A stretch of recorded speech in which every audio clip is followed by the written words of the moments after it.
আমি পদ্মজা, লিখেছেন এলমা বেহরোজ। 39তম পর্বে আপনাদের সাথে আমি আছি প্রতিবার মতো মোহাম্মদ আব্দুল কাদের রাকিব। চাঁদের রূপালী আলো মাথার উপর ঝুলছে, চারদিকে ভয়াবহ নিস্তব্ধতা। জোনাকির আলো নিভে গেছে, থেমে গেছে পেঁচার ডাক। এই নীরবের মধ্যেও বাতাসে বেশি বেড়াচ্ছে একটা অশুভ আহ্বান। গাছের ঘন পাতার আড়ালে লুকিয়ে থাকা নিশাচর পাখিরা স্তব্ধ হয়ে তাকিয়ে আছে। তাদের চোখে ফুটে উঠেছে অজানা আতঙ্ক। তারা দেখছে পদ্মজার আগমন। প্রতিটি পদক্ষেপে যেন বজ্র আছড়ে পড়ছে, প্রতিটি মুহূর্তে প্রলয়ের পূর্বাভাস। পদ্মজার পরনে সাদা শাড়ি, জ্যোৎস্নার চেয়েও উজ্জ্বল। সেই আলোয় নিশাচরদের চোখ দাঁড়িয়ে দিচ্ছে। তার এক হাতে রান্দা, অন্য হাতে দড়ি। দড়িতে বাঁধা 3টে নেকড়ি কুকুর হঠাৎ করে চিৎকার করে উঠল। সেই শব্দে ভীত পাখিরা পাতা থেকে পাতায় উড়ে গেল। তাদের এই চঞ্চল্য নড়ে উঠল গাছের ডালপাল। পদ্মজার তার সঙ্গী কুকুরগুলো আর চোখে উপরে তাকালো। 4 জোড়া চোখ জল জল করছে অন্ধকারে। কুকুরদের চোখের চেয়েও ভয়ঙ্কর পদ্মজার দৃষ্টি। তার চোখে দাবানল আগুন, যা এক নিমিষেই সবকিছু ছাই করে দিতে পারে। ধীরে ধীরে পদ্মজা এগিয়ে গেল একটা পুকুরের দিকে। পুকুরের জল কালো, যেন কালি ঢেলে দেওয়া হয়েছে। দূরে দাঁড়িয়ে আছে কয়েকটি প্রাচীন রেন ট্রি, যাদের বয়স শতাব্দীর কাছাকাছি। এই গাছগুলোর সঙ্গে বাঁধা অবস্থায় ঘুমিয়ে আছে মজিদ, খলিল, আমির, রেদওয়ান ও আসমানি। নিঃশব্দে পাশ থেকে একটা চৌকি টেনে আনলো পদ্মজা। তারপর কোনো অদৃশ্য শক্তি টানে। সেই চৌকিতে এমন এক অদ্ভুত ভঙ্গিময় বসলো, যেন সে এই পৃথিবীর রানী। ঘুমন্ত বন্দীদের দিকে তাকিয়ে পদ্মজার ঠোঁটে ফুটে উঠল তিক্ত তিরস্কারের হাসি। সেই হাসিতে মিশে গেছে ঘৃণা, অবজ্ঞা আর একটু করুণার ছোঁয়া। এই ঘুমন্ত মানুষগুলো জাগলেই তাদের জীবনের সবচেয়ে ভয়ঙ্কর মুহূর্তের মুখোমুখি হবে।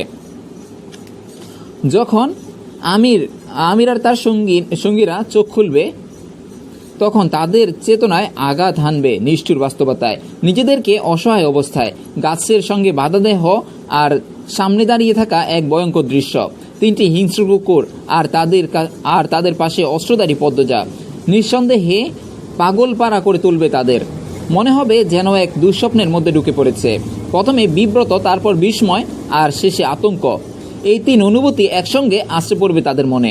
চোখে ফুটে উঠবে হতাশা আর অসহায়ত্বের ছায়া, কারণ তারা বুঝতে পারবে যে এখন তাদের ভাগ্যের নির্ভর করেছে এই রহস্যময় নারীর ইচ্ছের উপর। কয়েক ঘন্টা আগের কথা। পদ্মজা তখন রান্নাঘরে ব্যস্ত। লতিফাকে পাঠিয়েছে পানি আনতে। কলতলায় পৌঁছে লতিফা দেখল আমির অলক ঘরে ঢুকছে। কলসি নামিয়ে রেখে সে আমিরের দিকে এগোতে লাগলো। 2 পা যেতে না যেতেই থমকে দাঁড়ালো কোনো অদৃশ্য বাধায়। 3 দিন আগে পদ্মজা নূরজাহানের গড় থেকে ঘুমের ওষুধ জোগাড় করেছিল। আজ রাতে খাবারে সেই ওষুধ মেশানো হবে। সবাই যখন গভীর ঘুমে ডলে পড়বে, তখন পদ্মজা শুরু করবে তার অভিসন্ধি। এই ষড়যন্ত্রের কথা লতিফাকে আগেই জানানো হয়েছিল। আমিরকে দেখে লতিফার হৃদয় গলে গেল। তার ইচ্ছে হচ্ছে আমিরকে সাবধান করে দেওয়ার, যাতে সে রাতে খাবার না খায়। কিন্তু যখন তার মানবিক দিকটা মাথাচাড়া দিয়ে উঠল, তখন সে নিজেই সংযত করল। দ্বিধাদ্বন্দ্বে ছিন্নভিন্ন লতিফা দাঁড়িয়ে রইল। মনে অন্তঃস্থলে চলতে থাকলো তীব্র সংঘর্ষ। আজ তার সামনে এক গুরুত্বপূর্ণ দায়িত্ব। রিনুকে নিয়ে এই বাড়ি থেকেই পালাতে হবে। রিনু এই বাড়িতে এসেছে মাত্র 1 বছর। অবশ্য এর আগে অন্দরমহলে একজন রিনু ছিল। সেই রিনু বয়স্ক মহিলা, বছর 2 আগে অসুস্থ হয়ে মারা গেছে। নিজের অতীত মনে করে বিতৃষ্ণায় ভরে উঠল লতিফার মন। এতিম লতিফা ছোটবেলায় এই বাড়িতে আসার পর থেকে শুরু হয় তার দুঃখের পালা। প্রথমে মজিদ ও খলিলের হাতে পড়ে যৌন হয়রানির শিকার হতে হয় তাকে। পরিনার যখন সে সব খুলে বলেছিল, তখন আমির তা শুনে ফেলল। আমিরের মানবিকতায় লতিফা কিছুটা স্বস্তি পায়। আমির তার বাচ্চাকে লতিফা নির্যাতন করতে বারণ করে। সে চায় তার মায়ের সেবাদাসীরা নিরাপদে থাকুক।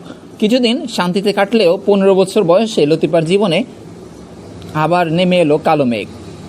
এবার রেদওয়ানের দ্বারা সে দূষিত হয়েছিল। এই ঘটনার পর লতিফা পালাতে চেয়েছিল, কিন্তু অসহায় এতিম মেয়ে কোথাও যাওয়ার জায়গা ছিল না। দরজা বন্ধ করে দিনের পর দিন কাঁদল সে। তারপর আবার শুরু হলো মজিদ এবং খলিলের অত্যাচার। জীবনের প্রতি ঘৃণায় ভরে ওঠে লতিফার মন। পালানোর কোনো উপায় না থাকায় একসময় সেই নিয়তিকে মেনে নেয়। ধীরে ধীরে সে অন্দরমহল ও পাতালপুরের বিশ্বস্ত সহযোগী হয়ে ওঠে। গত 4 বছর ধরে মজিদ, খলিল আর রেদওয়ানের অত্যাচার থেকে লতিফা মুক্ত। এর পিছনে গল্প আছে। করিনার প্রতি লতিফার ভালোবাসা, শ্রদ্ধা দেখে আমির তার রক্ষা কবচ হয়ে দাঁড়িয়েছিল। আমিরের কঠোর হুমকিতে লতিফার জীবনে অন্ধকার রাত্রিগুলো ধীরে ধীরে মুছে গেল।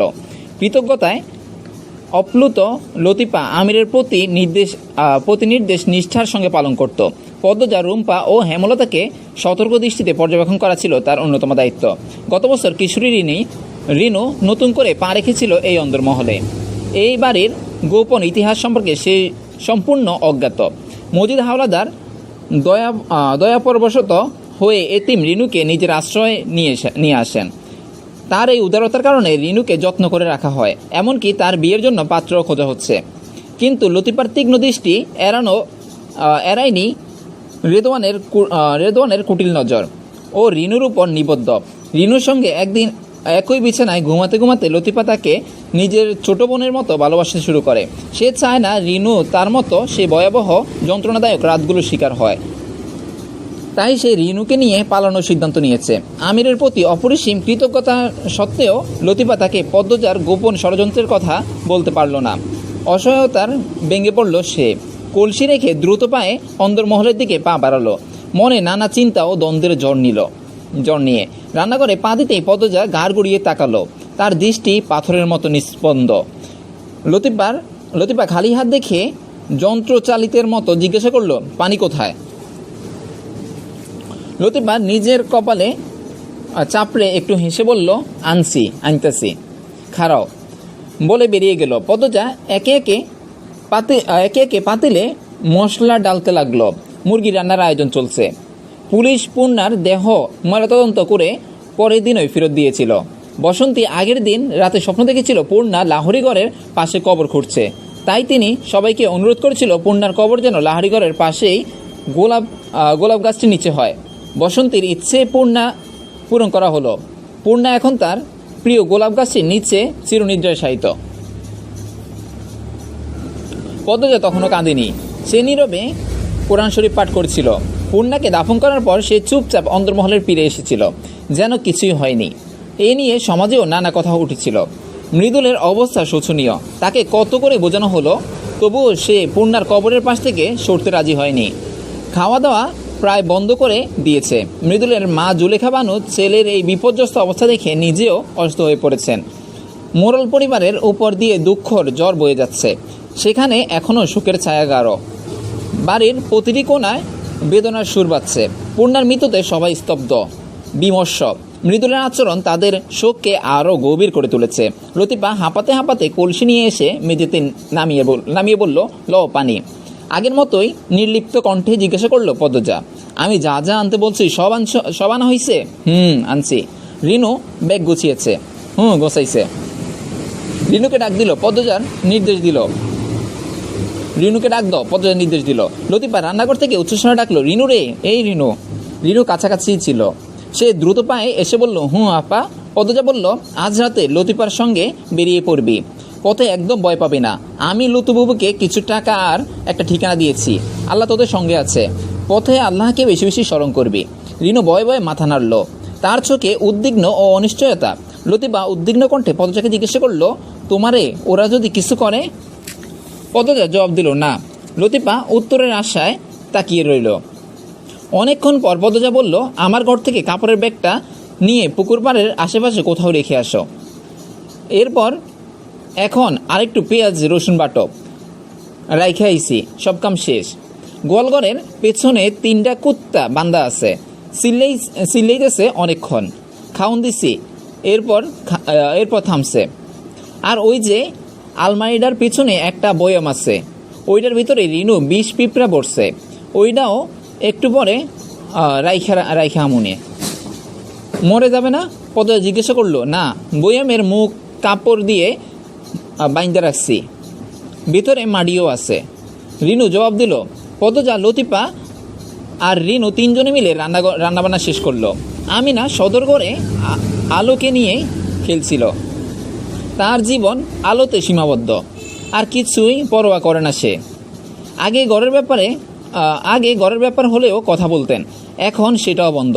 সারাদিন আলোর সঙ্গে কথা বলেন, মনের ব্যথা আলোকে শোনান। আলো কিছু বুঝে না, শুধু হাসে। আলোর হাসিটাই আমিনার সঙ্গী। রিনু রান্নাঘর থেকে বেরিয়ে গিয়েছিল। কিছুক্ষণের মধ্যেই সে দ্রুত ফিরে এলো। পদ্মজাকে জানালো রেদওয়ান ভাইজান আইতাছে, লগে একটা সেরি, এর নামই আসমানি। পদ্মজার হাত থমকে গেল। তাহলে সেই নারী এসেছে যে পূর্ণাকে হত্যা করতে সহায়তা করেছিল? এসে ভালোই করলো। অস্বস্তিতে এক হাত দিয়ে অন্য হাত চুলকাতে লাগলো রিনু। সে আগে রেদওয়ানকে ভয় পেত, এখন নাম শুনলেই কাঁপুনি শুরু হয়। তার অস্বস্তি এবং ভয় লক্ষ্য করে লতিফা বলল, রিনু ঘরে যা, দরজাটা লাগাইয়া দিবি। লতিফার কথা শেষ হওয়ার আগেই রিনু দ্রুত ঘরে গিয়ে পালিয়ে গেল। সদর ঘরে প্রবেশ করে আসমানিকে জিজ্ঞাসা করলো রেদওয়ান, তুমি কি আমার সঙ্গে থাকবে নাকি অন্য ঘরে নেবে? রেদওয়ান দেখা মাত্রই আমিনা আলোকে কোলে নিয়ে নিঃশব্দে ঘরে চলে গেল। আসমানি নিকাব তুলে বিস্ফোরিত চোখে বলল, বাড়ির বৃত্তে তোমার লগে থাকুম, আইসি যে এইটাই বেশি। এমনিতে ডর লাগতেছে আমার। আগে রানী কাকিরা ছিল, এখন তো তারা নেই। যারা আছে তাদের থাকা আর না থাকাই সমান। আসমানি সতর্ক দৃষ্টিতে চারপাশ নিরীক্ষণ করে জিজ্ঞাসা করলো, পদ্মজা কই? মেয়েটার চোখ মুখের ভাব দেখে রেদওয়ানের দাঁত বের করে হাসলো। বলল, বাবুর বউ পাগল হইয়া গেছে, তার মাথা ঠিক নেই, ভয় পাওয়ার কিছু নেই। সতর্ক দৃষ্টিতে চারপাশ নিরীক্ষণ করতে করতে আসমানি বলল, মাথা ঠিক নাই দেখাই তো ডর বেশি। রেদওয়ান আসমানির কাছে ঘনিষ্ঠ হয়ে দাঁড়ালো। তার কণ্ঠে ফুটে উঠল কৌতূহল। আজিত কবে ফিরবে? মারে লইয়া শহরে গেছে, আইতে 4-5 দিন তো লাগবই। রেদওয়ানের চোখে চাপা উত্তেজনার ঝিলিক দিল। সে প্রস্তাব দিল, তাহলে কয়েকদিন আমার সঙ্গে থাকো। রেদওয়ানের মুখের দিকে তাকিয়ে আসমানি মৃদু হাসলো। রান্নাঘর থেকে বাসনপত্রের টুংটাং শব্দ বেশি আসছে। সে উদ্বিগ্ন স্বরে জিজ্ঞাসা করলো, পদ্মজা যদি জিগায় আমি কার কি লাগি? রেদওয়ান বিরক্ত প্রকাশ করে বলল, ও তোমাকে চিনে না। আসমানি মাথা নেড়ে জানালো, না। তাহলে কিছু বলার দরকার নেই। প্রশ্ন করলে উত্তর দিও না। সন্দেহ করলেই বা কি, না করলেই বা কি? পদ্মজা আর কোনো মূল্য আছে নাকি? আসমানি বিষয়টি এড়িয়ে যেতে চাইলো। সে বলল, আচ্ছা ছাড়ো, আমি পদ্মজাকে দেখে আসতেছি। রান্নাঘরের দিকে এগিয়ে গেল আসমানি। কৌতূহল দৃষ্টিতে চারপাশ নিরীক্ষণ করছিল। এই বাড়িতে আসার অনেক দিন স্বাদ ছিল তার, কখনো সুযোগ হয়নি। এই প্রথমবারের মতো এখানে পা রাখতে পেরেছে। অন্য সময় সে শুধু পাতালপুরিতে যেত। লুকোচুরি খেলার মতো গোপনে যাতায়াত এখন কমে গেছে বলে তার মনে স্বস্তি। এখন হয়তো সে নিয়মিত অন্দরমহলে আসতে পারবে, আর ভাঙ্গা পটক দিয়ে গোপনে পাতালপুরিতে যেতে হবে না। আমির ধানের বস্তার গায়ে হেলান দিয়ে বসে আছে। ঘরের অর্ধেক জুড়ে বাঁশের মাচা, সেখানেই সাজানো রয়েছে ধানের বস্তা। মেঝেটা স্বেচ্ছেতে। এই নির্জন কোণে খুব কম মানুষই আসে। আচ্ছা আলোয় আমিরের মুখ ঝাপসা দেখাচ্ছে। হাতে ধরা পড়েছে পদ্মজার বেনারসির শাড়ি। বুকের ভেতর অস্থির স্পন্দন। মাত্র কয়েক ঘন্টা বাকি। যদি থেকে যাওয়া যেত। আফসোস, বুকের ভেতরটা পুড়ে যাচ্ছে। কোনো পথ খোলা নেই। হয় জ্বলন্ত আগুনে পুড়ে মরো, নয়তো মৃত্যুকে বরণ করো। কি নিষ্ঠুর নিয়তি। সেই পদ্মজার বেনারসির দিকে তাকালো। দুলোই পর্দার ঢাকা পড়েছে সব স্বপ্ন, সব আশা। চোখের সামনে ভেসে ওঠা পদ্মজার লাজুক মুখখানি। তার দুধে আলতা রঙের নাজুক গড়নে লালচে রংটাও কি অপূর্ব মানাতো। বর্ষার শুক্রবার মানেই ছিল দুজনের বৃষ্টিতে ভেজা। আমির ঘন্টার পর ঘন্টা পদ্মজাকে নিবৃষ্ট মনে দেখেছে, মুখস্থ করে নিয়েছে তার প্রতিটি পলকে ওঠানামা। কল্পনার জাল ছিঁড়ে আমির বেনারসিতে চুমু দিল। অসীম বেদনায় বলল, যখন তোমার কথা ভাবি তখন আমার শরীরের সমস্ত শিরা উপশিরায় বাঁচতে থাকে। আমাদের পথ চলাটা কি আরেকটু দীর্ঘ হতে পারতো না? বেনারসির দিকে সে তাকিয়ে রইল উত্তরের আশায়। ঠোঁট দুটি শিশুর মতো কাঁপছে। বেজা গলায় আমির আবার বলল, তোমার জন্য বুকটা পুড়ে যাচ্ছে। তোমার ছোঁয়ার সাধ্যি, দেখার সাধ্যি কেন নেই আমার? বেনারসির নীরব নিষ্প্রাণ। আমির চোখ বুজে বস্তায় হেলান দিল। গত কয়েকদিনে পদ্মজার উচ্চারিত প্রতিটি শব্দ বাজতে লাগলো তার কানে। শুধু একবারের জন্য নিজের মা বোনকে এই মেয়েদের জায়গায় কল্পনা করুন। একবার আমাকে ওদের জায়গায় ভেবে দেখুন। কথাগুলো কানে বাজতেই চোখের পর্দা বেশি উঠল পদ্মজার নগ্ন শরীরটুকু চড়িয়ে আছে কালশিটে দাগ। একটা ছায়ামূর্তি পদ্মজার শরীরে চাবুক মারছে। পদ্মজা চিৎকার করে শক্তিটুকু হারিয়ে ফেলেছে। শুধু জবাই করা গরুর মতো গোংড়াচ্ছে। আমির সে ছায়ায় গলা চেপে ধরতে হাত বাড়ালো, কিন্তু এটা কি? ছায়াটাকে ছোঁয়া যাচ্ছে না। সে দ্রুত চোখ খুলে ফেলল। তার মুখ থেকে অস্পষ্ট শব্দ বেরিয়ে এলো, পদ্মজা। তড়িঘড়ি করে উঠে দাঁড়ালো সে। বুকের ভেতরে যেন আগুন ধরে গেছে, অন্তরাত্মা ছাই হয়ে যাচ্ছে, শরীর থেকে যেন দোয়া নির্গত হচ্ছে। সে শার্ট খুলে ছুঁড়ে ফেলল দূরে। কপালে জমেছে বিন্দু বিন্দু ঘাম, শরীরের রক্তশিরায় শুরু হয়েছে উত্তাল নাচ। এই অসহনীয় যন্ত্রণা আমির আর সহ্য করতে পারছে না।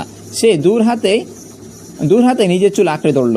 বিগত দিনগুলো আমির শুধু নিদারুণ যন্ত্রণায় নিমজ্জিত ছিল। চোখ দুটো বিভ্রান্ত দৃশ্য দেখছে, মস্তিষ্কের প্রতিটি কোষ উদ্ভট চিন্তায় আচ্ছন্ন। পদ্মজা, পদ্মজা, পদ্মজা, এই নামে কি এমন জাদু লুকিয়ে আছে? এই একটা নাম তাকে সর্বশান্ত করে দিয়েছে, প্রতিটি নিঃশ্বাস প্রশ্বাসে বিষাক্ত করে তুলেছে। দেওয়ালে হাত রেখে নিজেকে সামলানোর চেষ্টা করলো। একটা ঝড় তাণ্ডব চলছে তার ভেতরে, প্রতিটা মুহূর্তে তাকে যেন পদ্মজার কথা স্মরণ করিয়ে দিচ্ছে, আর সেই স্মৃতি তীব্র শুলের মতো বিচ্ছে হৃদয়ে। দিনের কর্মব্যস্ততায় ক্লান্তি মজিদ আলসে ভঙ্গিতে বৈঠকখানায় এসে বসলেন। ঘরটা আলো বাতাসে ভরপুর। মজিদকে আসতে দেখে লতিফা তৎপর হয়ে উঠল। দ্রুত পায়ে রান্নাঘর থেকে এক গ্লাস ঠান্ডা শরবত এবং পান সুপারি নিয়ে এলো সে। রেদওয়ান ও খলিল এসে মজিদের সামনে বসলো। মজিদ তৃষ্ণার্ত কণ্ঠে শরবত পান করে লতিফার দিকে তাকিয়ে জিজ্ঞাসা করলো, পদ্মজা কি কথা বলতে শুরু করেছে? লতিফা বিনীতভাবে উত্তর দিল, কইতেছে। রেদওয়ান তখন লতিফাকে উদ্দেশ্য করে বলল, যে মেয়েটি আসছে তাকে ভালোভাবে দেখে রাখবি, তার যত্ন নিবি। লতিফা বাধ্য মেয়ের মতো মাথা নেড়ে সম্মতি জানিয়ে বলল, আচ্ছা ভাইজান, হেইডা দেখে রাখমো। তারপর শরবতের খালি গ্লাস হাতে নিয়ে নীরবে ঘর ছেড়ে বেরিয়ে গেল। মজিদ হাওলাদারের শরীরে মন আবসন্নতায় বরক্রান্ত। সারাদিনের অবিরাম দৌড়ঝাঁপে তিনি এমন চরম ক্লান্তিতে ডুবে আছেন। রেদওয়ানের বুলের তীর মগার দিকে ঘুরে গেছে। হঠাৎ মগা হাওয়ায় মিলিয়ে গেছে। বাড়িতে তার কোনো হদিশ নেই।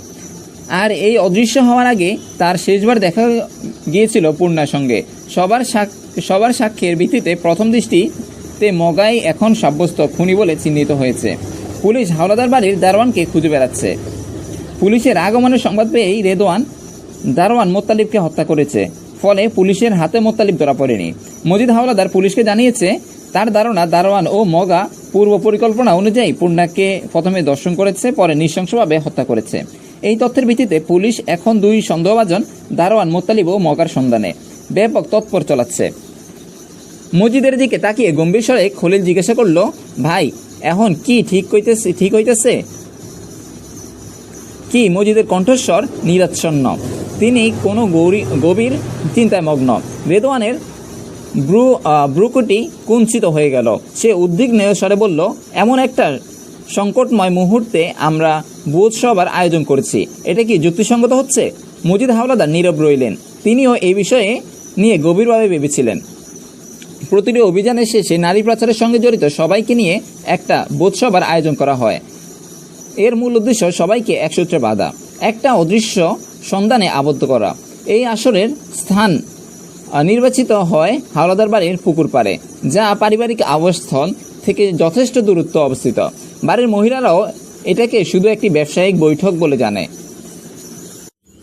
পুকুর পাড়ের নির্জন পরিবেশে বোধসভার আয়োজন করা হয় অত্যন্ত সাবধানতার সঙ্গে। প্রথমে মাটিতে বিছানো হয় বড় বড় পাটি, যা হাতে বোনা এবং স্থানীয় কারিগরদের তৈরি। এই পাটিগুলো রঙিন সুতা দিয়ে বোনা, যা আসরকে একটা উৎসবের আমেজ দেয়। পাটির উপর বিছানো হয় সাদা চাদর, চাদরের উপর সাজানো হয় রঙিন গদি, যাতে অতিথিরা আরামে বসতে পারে। প্রতিটি গদির সামনে রাখা হয় ছোট ছোট টেবিল, যেখানে খাবার পরিবেশন করা হয়। আসরের চারপাশে জ্বালানো হয় মাটির প্রদীপ, যা পরিবেশকে রহস্যময় ও আকর্ষণীয় করে তোলে। গাছের ডালে ঝুলিয়ে দেওয়া হয় রঙিন লণ্ঠন। খাবারের আয়োজনও থাকে বিশেষ। স্থানীয় ঐতিহ্যবাহী খাবারের পাশাপাশি থাকে বিলাসী পদ। মাটির হাঁড়িতেও রান্না করা পোলাও, কোরমা, কাচ্চি, বিরিয়ানি, বুনা খিচুড়ি এইসবের সুবাস বাতাসে ভেসে বেড়ায়। মাটির কালিয়া, মুরগির রোস্ট, বড় চিংড়ির মালাইকারি এসব পদও থাকে। মিষ্টি হিসেবে থাকে রসমলাই, পাঠালি পিঠা, বাপা পিঠা। পানীয়দের মধ্যে থাকে ঠান্ডা শরবত, বোরহানি, লাচ্ছি, যা গরমে শীতলতা আনে। সবশেষে পান সুপারি পরিবেশন করা হয়। এই বোধসভার শুধু খাওয়া দাওয়ার জায়গা নয়, একটা সূক্ষ্ম কূটনীতির ক্ষেত্রও বটে। এখানে খাওয়া দাওয়ার আড়ালে চলে অনেক গোপন আলোচনা, চুক্তি এবং নতুন পরিকল্পনার রূপরেখা। গতকালের স্মৃতি মজিদ হাওলাদারের মনে বেশি উঠল। আমিরের সঙ্গে তার কথোপকথন এখনো কানে বাজছে। তিনি চিন্তিত স্বরে আমিরকে জিজ্ঞাসা করলেন, এই সংকটময় মুহূর্তে বোধসভার আয়োজন কি যুক্তিসঙ্গত হবে? পূর্ণা মাত্র খুন হয়েছে, পুলিশ তদন্ত চলছে, যে কোনো মুহূর্তে এসে হাজির হতে পারে। তারা যদি দেখে আমরা উৎসবে করছি তাহলে কি ধারণা করবে? আমিরের চোখে মুখে তখন ক্রোধের ছায়া। সে তখন স্বভাবসুলভ ভঙ্গিতে প্রায় গর্জন করে উঠল, মজা করার জন্য বোধসভার আয়োজন করতে চাচ্ছি না। পরশু পদযাকে নিয়ে রাজধানীর উদ্দেশ্যে রওনা দেব। তার আগে সবার সঙ্গে কিছু জরুরি আলোচনা করার প্রয়োজন। মজিদ হাওলাদার সন্দিগ্ধ দৃষ্টিতে প্রশ্ন করলেন, রাজধানীর কোলাহলময় পরিবেশে পদযাকে নিয়ন্ত্রণে রাখতে পারবি তো? আর কি নিয়ে এত গুরুত্বপূর্ণ আলোচনা? সে কথা তখনই জানাবো। আমি অন্যদের নিমন্ত্রণ পাঠিয়ে দিয়েছি। আগামীকাল বোধসভা হচ্ছে। মজিদ হাওলাদার বিস্ময়ে হতবাক হয়ে গেলেন। আমিরের নির্লিপ্ত আচরণ দেখে পূর্ণার মর্মান্তিক পরিণতি তার মনে কোনো প্রভাব ফেলেনি, বরং স্ত্রীকে নিয়ে অন্যত্র চলে যেতে উদ্গ্রীব হয়ে আছে। কি এমন গুরুত্বপূর্ণ বিষয় নিয়ে সে সবার সঙ্গে আলোচনা করতে চায়? কেন দলের অন্য সদস্যদেরও সবাই আমন্ত্রণ জানিয়েছে? মজিদ হাওলাদারের মনে নানা প্রশ্ন ঘুরপাক খাচ্ছে। আমিরের এই আচরণের পেছনে কি রহস্য লুকিয়ে আছে? সে কি কোনো ষড়যন্ত্রের জাল বুনছে, নাকি দলের মধ্যে কোনো অপ্রীতিকর পরিস্থিতি সৃষ্টি করতে যাচ্ছে? মজিদের অন্যমনস্ক লক্ষ্য করে রেদওয়ান সতর্কতার সঙ্গে চারপাশের দৃষ্টি বুলিয়ে নিল। তারপর উদ্বিগ্নের সুরে বলল, চাচা আপনি চুপ কেন? মনে আছে তো ভোজন সভার দিনই আমিরের সরিয়ে দেওয়ার কথা ছিল, যদিও সেটা আজ হওয়ার কথা না। মজিদ তৎক্ষণাৎ হাত তুলে রেদওয়ানকে থামিয়ে দিল। গম্ভীর কণ্ঠে উচ্চারণ করল, বাবু যদি আমাদের কথা অগ্রাহ্য করে তখনই আমরা পরবর্তী পদক্ষেপ নেব, এর আগে না। রেদওয়ানের মুখ হঠাৎ বিবর্ণ হয়ে গেল। তবুও সে অবিচল স্বরে বলল, আমির কখনো পদচারী জীবন নিতে সাহস করবে না, এমনকি বন্দি করেও রাখবে না। মজিদ অবিচল কণ্ঠে উত্তর দিল, সময় তা বলে দেবে। রেদওয়ান এবার খলিলের দিকে তাকালো, তারপর অস্থির হয়ে মজিদকে বলল, আমিরের কারণে আমাদের না ক্ষতি হয়ে যায়।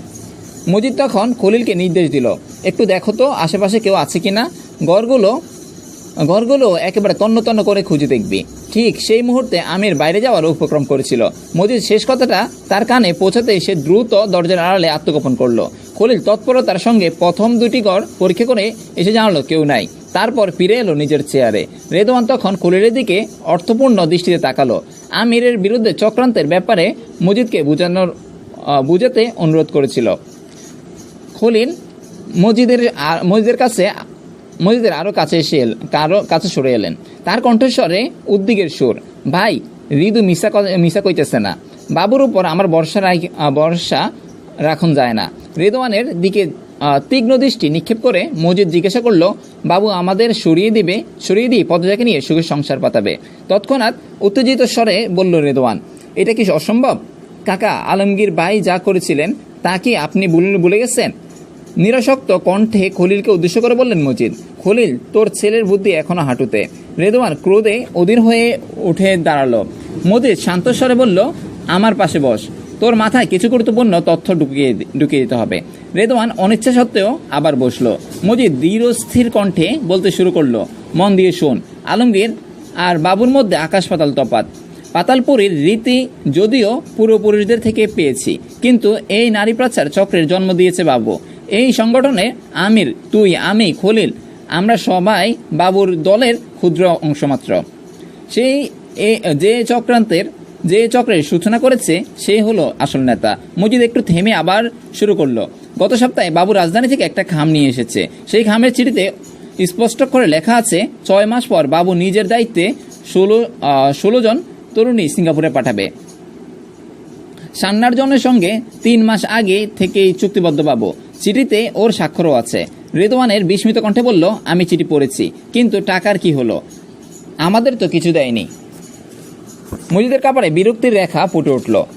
কথার মাঝে বাধা তিনি একেবারে পছন্দ করেন না।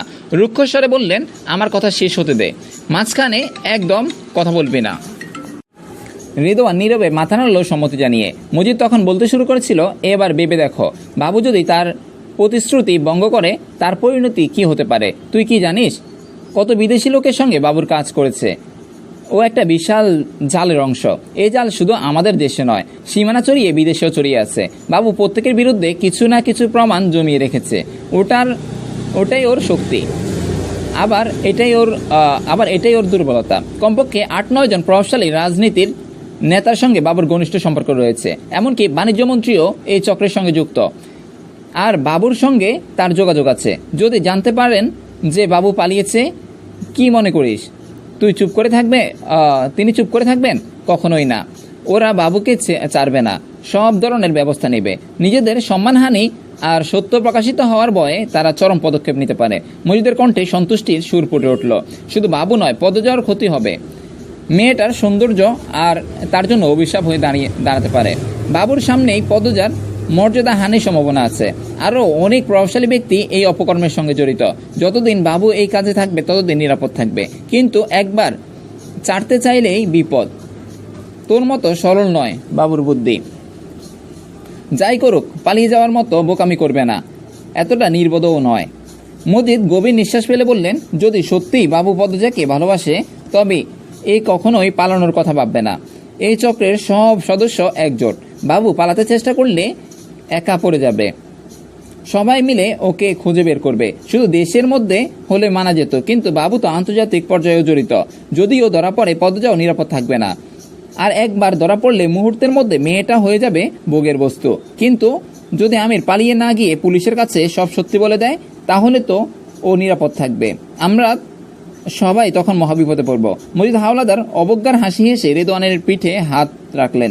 তারপর বোঝানোর সুরে বললেন, আরে বোকা ছেলে, পুলিশ নিজেরাই এই চক্রের গোলাম। উচ্চপদস্থ কর্মকর্তারাও এসব কালো কারবারিতে জড়িত। পুলিশ নিয়ে কোনো লাভ হবে না। তাছাড়া দৌড়লেও কয়েকজনকে ধরবে, বরং মাঝখান থেকে আমিরের পাশে হবে। ও পুলিশের জালে জড়িয়ে পড়বে, ওকে কেউ রক্ষা করবে না।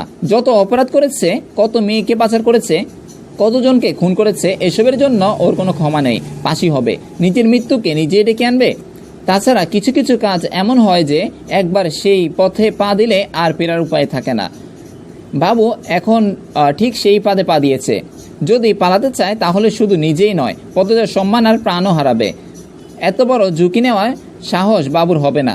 মজিদ একটু থেমে আবার বলতে শুরু করলো, আমি নিজের চোখে রাজধানীতে গিয়ে দেখেছি পদজা অসুস্থ হয়ে ঘরে শুয়ে বিশ্রাম নিচ্ছে, আর আমির বাড়ির সব কাজ করছে। পদজার জন্য হলেও বাবু এই পাতালপুরের সঙ্গে জড়িয়ে থাকবে, আমাদের ছেড়ে যাবে না। রেদওয়ানের মনে তবুও সন্দেহের রয়ে গেল। সে প্রশ্ন করলো, দেশে কি জায়গার অভাব? কোথাও না কোথাও নিশ্চয়ই লুকিয়ে থাকতে পারবে।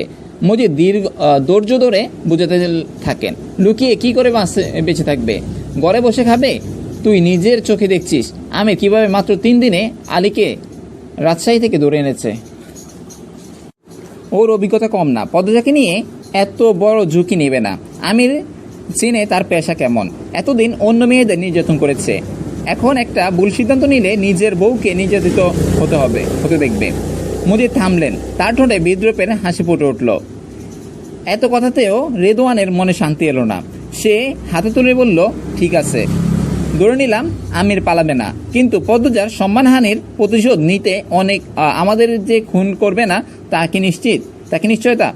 মজিদ হাওলাদার আবার রেগে উঠলেন, গর্জন করে বললেন, বাবু যখন এই কাজের সঙ্গে থাকতেই হবে, তখন আমাদের খুন করে নিজের পায়ে নিজেই কুড়াল মারবে কেন? খলিল, তোর এই ছেলেটাকে নিয়ে যা, তারপর গোয়ালঘর থেকে একটু গোবর এনে ওর মুখে দিয়ে দে। অপমানে রেদওয়ানের মুখ কালো হয়ে গেল। আমিরের জায়গা দখল করার স্বপ্ন তার বারবারই ধূলিসাৎ হচ্ছে। হতাশায় ভেঙে পড়া রেদওয়ানের রাগে চেয়ারে লাথি মেরে সেখান থেকে চলে গেল। খলিল হঠাৎ প্রসঙ্গ পাল্টে গলার স্বর নামিয়ে বলল, ভাইজান, আসমানিরে আনন কি ঠিক কাম হইল? মজিদ হাওলাদারের বীরত্বের সঙ্গে মাথা নেড়ে উত্তর দিল, একদম না। রেদওয়ান আবার একটা মারাত্মক ভুল করেছে। বাড়িতে কেউ নেই বলে যথেচ্ছাচার করছে, আবার বিপদে পড়লে যেন আমাদের পা চাটতে না আসে। খলিল মুখ থেকে পানির রক্তিম পিক পেলে বাইরের দিকে তাকালেন। তার চোখে ফুটে উঠল দুশ্চিন্তা। তিনি বললেন, ভাইজান, আমারও মনটা কেমন করতেছে। আসমানিরে লইয়া নয়া বিপদ আইব না তো? আমির তার অন্তরে জ্বলে ওঠা ক্রোধ এবং আক্রোশ দমন করতে পারছে না। তার কপালের শিরাগুলো স্পন্দিত হতে লাগলো, চোখ দুটি রক্তবর্ণ ধারণ করলো, দৃষ্টি দিয়ে আগুনের ঠিকরি বেড়াচ্ছে। রেগে অন্ধ হয়ে সে এক হাতে দরজা চেপে ধরল, যেন সেটাকে গুড়িয়ে দিতে চায়। মজিদ এক দুর্বলতা ধরতে পেরেছে। এই চিন্তাটাই তাকে আরো ক্ষিপ্ত করে তুলল। মজিদের মুখে ফুটে ওঠা সেই কুটিল হাসি দেখে আমিরের সারা শরীর জ্বলে যাচ্ছিল। এক মুহূর্তের জন্য তার মনে হলো এখনই নিয়ে মজিদের গলা টিপে ধরবে, তার নিঃশ্বাস রুদ্ধ করে দেবে। পরক্ষণেই কোনো এক অজানা কারণে থেমে গেল সে। ভিতর থেকে কোনো সতর্ক কণ্ঠস্বর তাকে সাবধান করে দিল। ধীরে ধীরে পা টিপে টিপে দান রাখার ঘরের দিকে এগিয়ে গেল সে। ঘরে ঢুকে আমির সাবধানে দানের মাচার ভেতর উকি দিল। তার চোখ খুঁজছিল অস্ত্র দুটিকে, চাপাটি আর রামদা। একটু পরে স্বস্তির নিঃশ্বাস ফেলল সে। সবকিছু ঠিকঠাক আছে। তার হাতের কাছেই রয়েছে তার শক্তি, তার প্রতিশোধের হাতিয়ার। ধীরে ধীরে জানালাটা খুলল আমির। বাইরে তাকাতেই তার চোখ পড়ল বিকালের রংহীন ধূসর কুয়াশার আড়ালে লুকিয়ে থাকা সূর্যের মতো তার মনেও জ্বলছে প্রতিশোধের আগুন, যা শুধু সময়ের অপেক্ষায় আজ রয়েছে বেরিয়ে আসার জন্য। আজ এই পর্যন্তই। পরবর্তী পর্বগুলো পেতে অবশ্যই চোখ রাখুন আমাদের শর্ট ডায়েরি ইউটিউব চ্যানেলটিতে। সে পর্যন্ত ভালো থাকবেন, সুস্থ থাকবেন। আসসালামু আলাইকুম ওয়া রাহমাতুল্লাহি ওয়া বারাকাতুহু।